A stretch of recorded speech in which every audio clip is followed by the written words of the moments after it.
So when I started speaking English some 10 years back, it wasn't common to speak with an American accent, particularly if you were in school. Even the teachers kind of paid attention to what I was saying because my speaking style was very unique. But did it ever affect me? I've had questions like, did you ever feel embarrassed about the way you speak because you're so different? Or did people make you feel embarrassed about your style of conversation? I like to believe they didn't, because there aren't a lot of incidences where I kind of felt a bit taken aback by people's reaction to my accent or my style of speaking. But I do remember some incidences where I was just starting to speak like an American. It was becoming my natural style and I let it sink in. I never tried to force myself back to my old style of speaking, which at this point, I don't even know if that existed. Looking back, it feels like I've always spoken like this and I'm very comfortable and I enjoy listening to myself, which is an important thing. But back to the thing I was discussing earlier, when I was in 7th grade, and the teacher, for example, if the teacher asked me to answer a question, I'd stand up before the class and try to answer the question, speaking just the way I'm speaking to you right now. And I heard some people giggling behind my back. I did. That was very common. But did that pull me down or made me think any less about my conversation style or about my accent? Not at all. I don't think that did one bit to increase or decrease my confidence. Not at all. I was always clear in my mind that it has to sound good to me. If I can enjoy listening to myself, if I can speak to myself and I feel like I'm in great company, then it's working for me and I'm not going to change one bit about it. And I've stayed true to my conviction ever since. But many people just want to know the answer to the question, how to build an environment around them. I know environment has a big role to play when learning a language, and if you are of the opinion that since you have learned a lot of English at school or university, you went to an English medium high school, you graduated from there, having all of your textbooks in English, lectures in English, you should be pretty fluent at this point, and there's something that's going wildly wrong there, but you're not able to figure out why. I think the big chunk of the problem is that seeing English as a school subject or as an academic subject is a big mistake. It does not equate with English as a skill. And at this point, when you are at the threshold or at the doorstep of your career or your higher studies, you want to go out there, meet people, have real life chats, you will need English as a skill, not English as a school subject. And that's definitely not going to help you on every level. Yes, schools are great at teaching some things. Schools are in fact very good at teaching what to learn.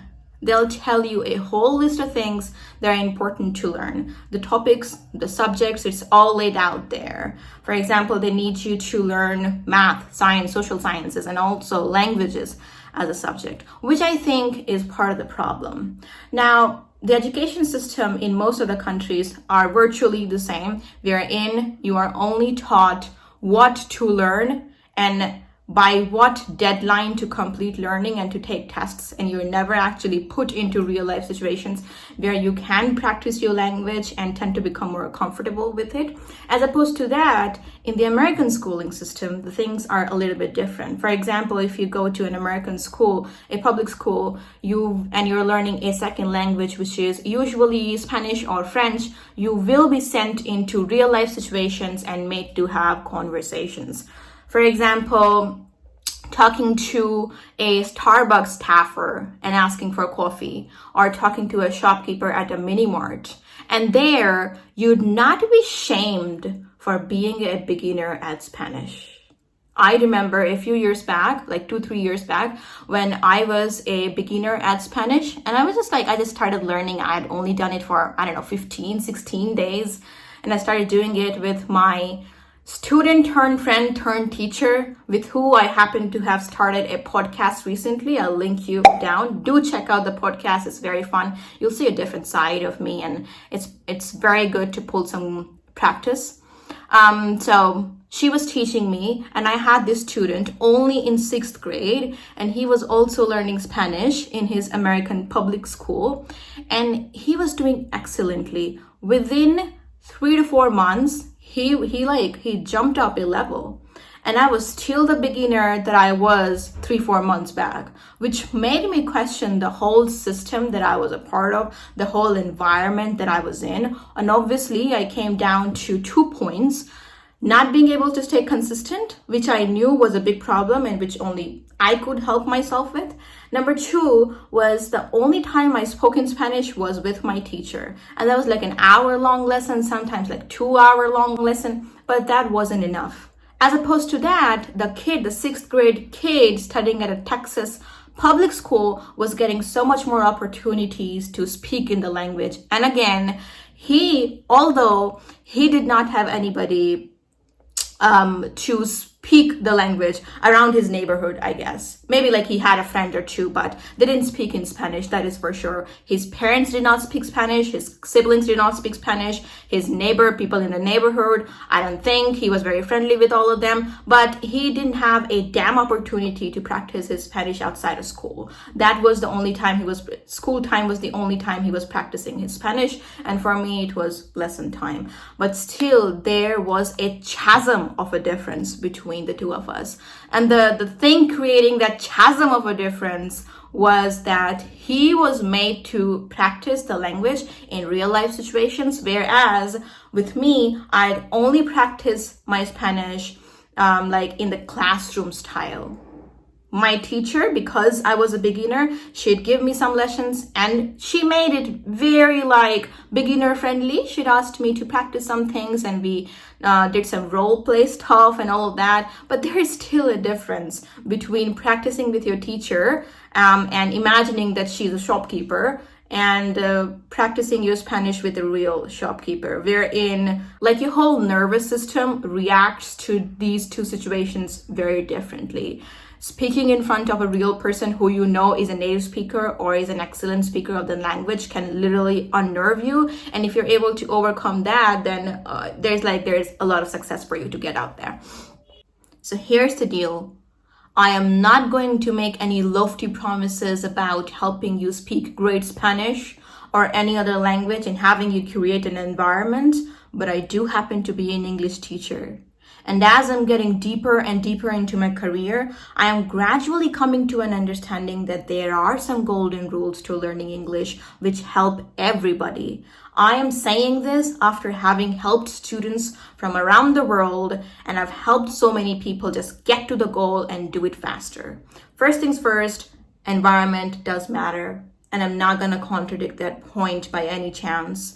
I did happen to have this opportunity where I made friends with some Americans pretty early on. And I also understood the importance of learning English. But let's say that event from my life is severed, it's removed, and I had everything to do by myself. I was on my own. I'd still do everything that I've done throughout my life to speak in a way that sounds pleasing to me. I'd still do all of it that I've done. If I get another chance, like a lot of people say these days online, if I had another chance to live my life, I'd do it exactly the same. What did I do? I didn't have the environment either. Do not be of the impression that I come from a place where I had a lot of people at my disposal who were willing to speak in English just for the sake of it. No, I had 0 people. And even today, when I talk to my parents, I talk to them in Hindi. Hindi is my native tongue. When I talk to my friends from school and college, I mostly tend to speak in English or in Hindi. But I make sure that I create my own environment. And one thing about being born in a country where the first language is not English is that you have the fear of being judged. And that is why I gave you this example of studying at a public school in America. They put you in real life situations and you'd not be embarrassed for making rookie mistakes because we are all beginners at one point. So this is pretty like simple logic. Many of us tend to fail to understand it. We have to just get over this, sympathize with ourselves, sympathize with others, and be over this point. Once you come to a point where you know that you have to do it all by yourself, you'll start to create an environment. Like I said, I didn't have the environment either. Now, like, depends on what's your traditional definition of environment. I'd say I had a lot of resources at my disposal. I did a lot of listening. I've talked about it enough and more times. I cannot emphasize enough the importance of listening. That will help you improve your English almost naturally, subconsciously, without having to do a lot of work on a daily basis. And I think listening is one of the most fun activities through which you can learn English. But the thing is, I knew that I had to do it.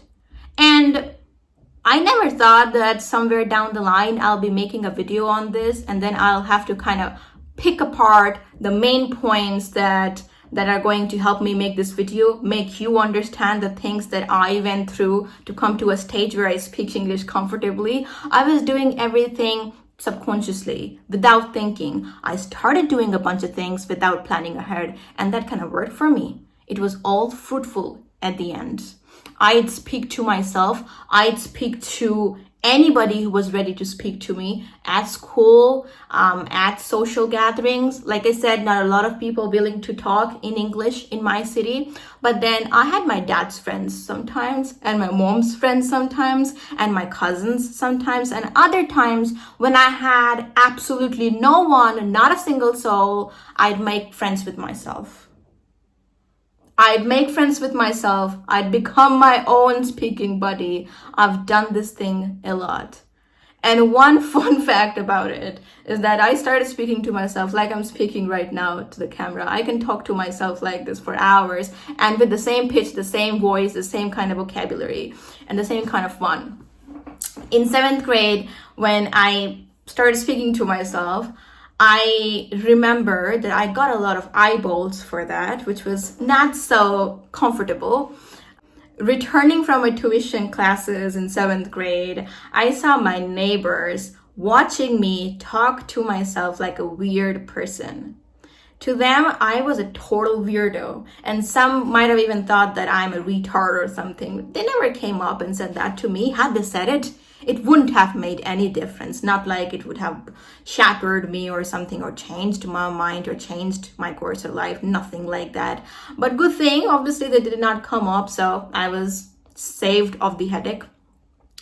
But I got into it so much gradually that it became part of me, and I just did not realize that people were looking at me weirdly because I was being a weirdo. Just walking on the street with a backpack and talking to myself. What I was doing essentially was practicing my debate skills. Let's say I was going to participate in a school debate competition, and I needed somebody with who I could have a trial run, and I wouldn't find anybody because most of the people that were good at debating were my competitors or my fellow participants. So I was only left with myself. What would I do in that case?